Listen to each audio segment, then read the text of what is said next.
Vamos direto para o nosso bate-papo aqui, o nosso convidado direto de Brasília nesse momento, senador Confúcio Moura. Senador, boa tarde, seja bem-vindo ao programa. Não podemos falar sobre futebol hoje, né, senador? Hoje não tem jeito, né, meu amigo? É uma quarentena de futebol. Senador, seja bem-vindo ao Rondônia Urgente. Falamos aqui para todo o estado de Rondônia. Primeiramente, eu gostaria de saber como é que está a atuação do senhor, haja vista que o senhor é um dos nomes importantes na fiscalização da aplicação desses recursos do governo federal nesse momento de pandemia, né? A gente tem visto aí muitas coisas lamentáveis acontecendo no Brasil, mas por outro lado também tem coisas positivas que vêm acontecendo. Queria que o senhor desse uma explanada sobre essa atuação à frente desta comissão aí no Senado Federal. É a única comissão que está funcionando. Desde o mês de março, todo o Congresso foi praticamente paralisado, com sessões presenciais.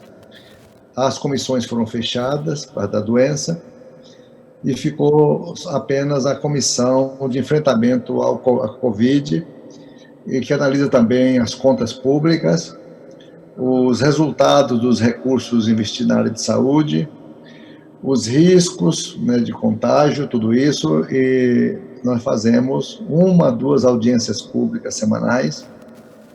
Temos uma assessoria do Tribunal de Contas da União, da Receita Federal, da CGU, do próprio Congresso Nacional, do Senado e Câmara, temos os assessores especiais.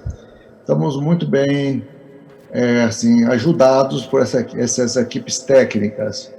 Nós vamos expedindo documentos, denúncias que chegam, nós vamos encaminhando para o governo tomar as providências e tem sido atendido. Porque nós, quando apresentamos esses dados, é porque são expressão da verdade e o anseio da população em melhores serviços. É isso que nós estamos fazendo até agora.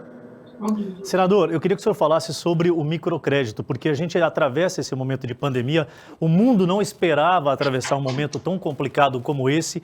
Economicamente, muitos reflexos negativos começam a aparecer. Por outro lado, também há preocupações por parte do poder público, no caso, o Senado, a Câmara dos Deputados também estão aí engajados, juntamente com o Executivo Federal, em buscar mecanismos para fazer com que a economia não pare de vez, porque senão nós teremos um outro problema gravíssimo. Queria que o senhor falasse sobre essa questão do microcrédito. Senador, a questão econômica é algo que preocupa também e que pode ocasionar problemas gravíssimos, assim como a pandemia já vem ocasionando no país. Mas medidas estão sendo tomadas, né? Exatamente. O nosso pior mês foi o mês de abril.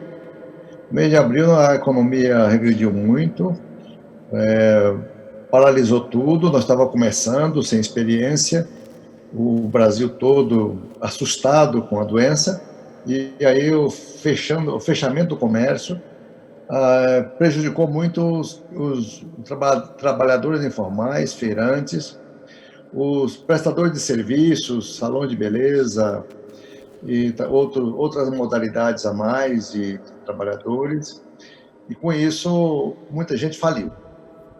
E com isso aumentou o desemprego, que agora reflete hoje com em torno de 13 milhões e 700 mil desempregados, conforme o IBGE anunciou. Mas o governo foi rápido, o Congresso também aprovou créditos emergenciais, créditos extraordinários, dinheiro que o governo não tinha esse dinheiro para socorrer o povo brasileiro da pandemia, e muito pior, a economia, os microempresários. Mas esses créditos especiais, extraordinários, eles foram injetados esse dinheiro nos trabalhadores informais, o auxílio emergencial, que inicialmente foi de 254 bilhões, e agora com essa prorrogação de R$300, vai mais 68 bilhões de reais. O dinheiro para os microempresários que empregam mais de 60% da população brasileira com carteira assinada, estavam sofrendo muito. Muitos restaurantes, bares, hotéis também tiveram suas portas fechadas, né? Foi o segmento mais atingido nessa economia. Mas agora, de julho para cá, já há evidências do comércio, da atividade comercial sendo restabelecida. As compras no varejo aumentaram muito, as compras à distância, online, o e-commerce, aumentou demais da conta. Houve um equilíbrio e hoje, por exemplo, o setor industrial está reagindo muito bem. E o pessoal da área de serviço está começando a se reabilitar. É o setor ainda mais sofrido, é a área de serviço. Você me perguntou sobre o microcrédito. O microcrédito, o Brasil tem pouca experiência, ele está mais preocupado. Os bancos atendem grandes empresários, o BNDES só libera dinheiro para as grandes empresas, e os pequenos que estão precisando, os microempreendedores individuais, eles realmente não têm obtido esse microcrédito pequeno de R$1.000, R$2.000, R$3.000, R$10.000, R$8.000, R$5.000, não tem acontecido justamente pela distância. Nós não podemos contar com os bancos grandes. Quem sabe trabalhar com pequeno são as cooperativas de crédito e também os OCIPs, com os bancos do povo, bancos populares, bancos comunitários, que sabem trabalhar com pequeno. Eles entendem a linguagem da pessoa pobre, e esse segmento precisa ser desenvolvido no Brasil. Nós estamos trabalhando muito para isso, incluindo alguns projetos de lei, muitos discursos, muita adesão do Senado, da Câmara dos Deputados, para que essa parte desse setor produtivo e importantíssimo para o Brasil, ele está muito desfavorecido nesse momento de créditos especiais. Pois bem, senador, a gente está conversando com o senador Confúcio Moura, ele está direto de Brasília, lá no seu gabinete, falando um pouquinho sobre as ações que ele vem desenvolvendo lá no Senado acerca de medidas que possam melhorar aí a questão econômica, principalmente. Senador, agora em julho, o senhor também apresentou um protocolo, o senhor é um dos que defende a retomada das aulas. Como é que está esse processo? Como é que o senhor avalia isso? A gente deve ter essa retomada desse setor que é muito importante para o nosso país também, ainda esse ano? Como é que o senhor vê isso? Praticamente esse ano foi um ano perdido, um ano de experiências para os professores, que agoniados os professores começaram a dar seu jeito e muitos sem saber. Começaram gerando aulas apostiladas, criando modelo no YouTube também de aulas à distância, e cada escola foi se virando do seu jeito, mas não tem um padrão de qualidade no Brasil. A educação não acompanhou com a mesma velocidade. Há estados aqui e ali que estão trabalhando. O estado do Amazonas tem uma experiência maior, e o mesmo que foi secretário do Amazonas, que é o professor Rossielli, hoje é secretário de São Paulo, eles estão avançando bem nesse quesito. Mas o outro lado fundamental, saiu o resultado do IDEB, antes de ontem, e mostrou um lado interessante, né? Que foi os estados do Nordeste saíram na frente. Por exemplo, um município que a gente não conhece, pouca gente ouviu falar, que é o município de Mucambo, no estado de Ceará, é o maior IDEB do Brasil, com nota 9,4. O estado do Piauí, o estado do Ceará é show, Pernambuco e Alagoas. Alagoas tem um salto fantástico. Também o estado do Amazonas, o estado do Paraná e o estado de Goiás. Esses estados cumpriram metas, né? Então, para mostrar para vocês que, mesmo com dificuldades, esses estados estão se virando.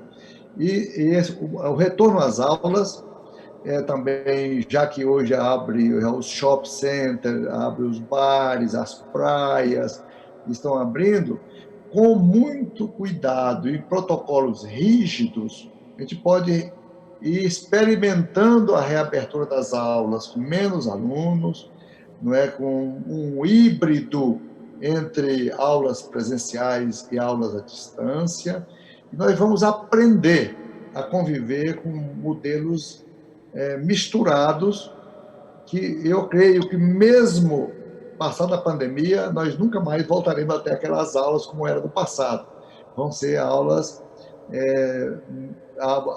compostas de ensino presencial com ensinos à distância. Acho que esse novo modelo é a implementação da tecnologia de forma antecipada, né, senador? Porque acho que seria algo que teríamos que já implementar. Senador, a gente tem muitos assuntos para tratar, mas infelizmente o nosso tempo aqui não permite, só que eu preciso saber do senhor como é que o senhor avalia as eleições do ano de 2020. Nós temos a mudança no calendário, né? Consequentemente, isso pode dar um reflexo diferenciado para o mercado regional, para cada praça, para cada município. O senhor acredita que as eleições elas podem interferir de certa forma nesse momento em que o país atravessa a pandemia e, consequentemente, começa também a aparecer problemas econômicos? Qual é o panorama que o senhor faz sobre isso? Essas eleições desse ano são eleições atípicas, eleições como nunca vivemos no passado, como se fosse uma eleição numa guerra. As campanhas não serão iguais, não tem beijinho, não tem abraço, não tem essa intimidade, reuniões em fundo de quintal também não. Então tudo será novo. E também o discurso deve ser novo. O discurso, a pandemia, ela veio aqui mexer com a cabeça das pessoas, mostrando que nós temos que trabalhar uma política voltada para o cidadão. Nós sempre valorizamos o crescimento econômico e esquecemos as pessoas. Eu acho que um princípio básico dessa campanha é que cada prefeito da sua cidade assuma um compromisso de não deixar ninguém passar fome em seu município. Outra política que os candidatos podem fazer, sem a educação básica bem feita, como está sendo feito no Nordeste brasileiro, nós não vamos sair da crise, nós não vamos crescer. E teve uma entrevista recente do Luciano Huck com o Thomas Piketty, que é um francês, que falou o seguinte: o Brasil é um país muito desigual para crescer. Então, para o crescimento do Brasil, tem imensa dificuldade devido às abissais desigualdades existentes entre as pessoas. Há grupos pequenos, muito ricos, e massas imensas desvalidas. Então, isso é o discurso novo que os candidatos devem colocar à disposição.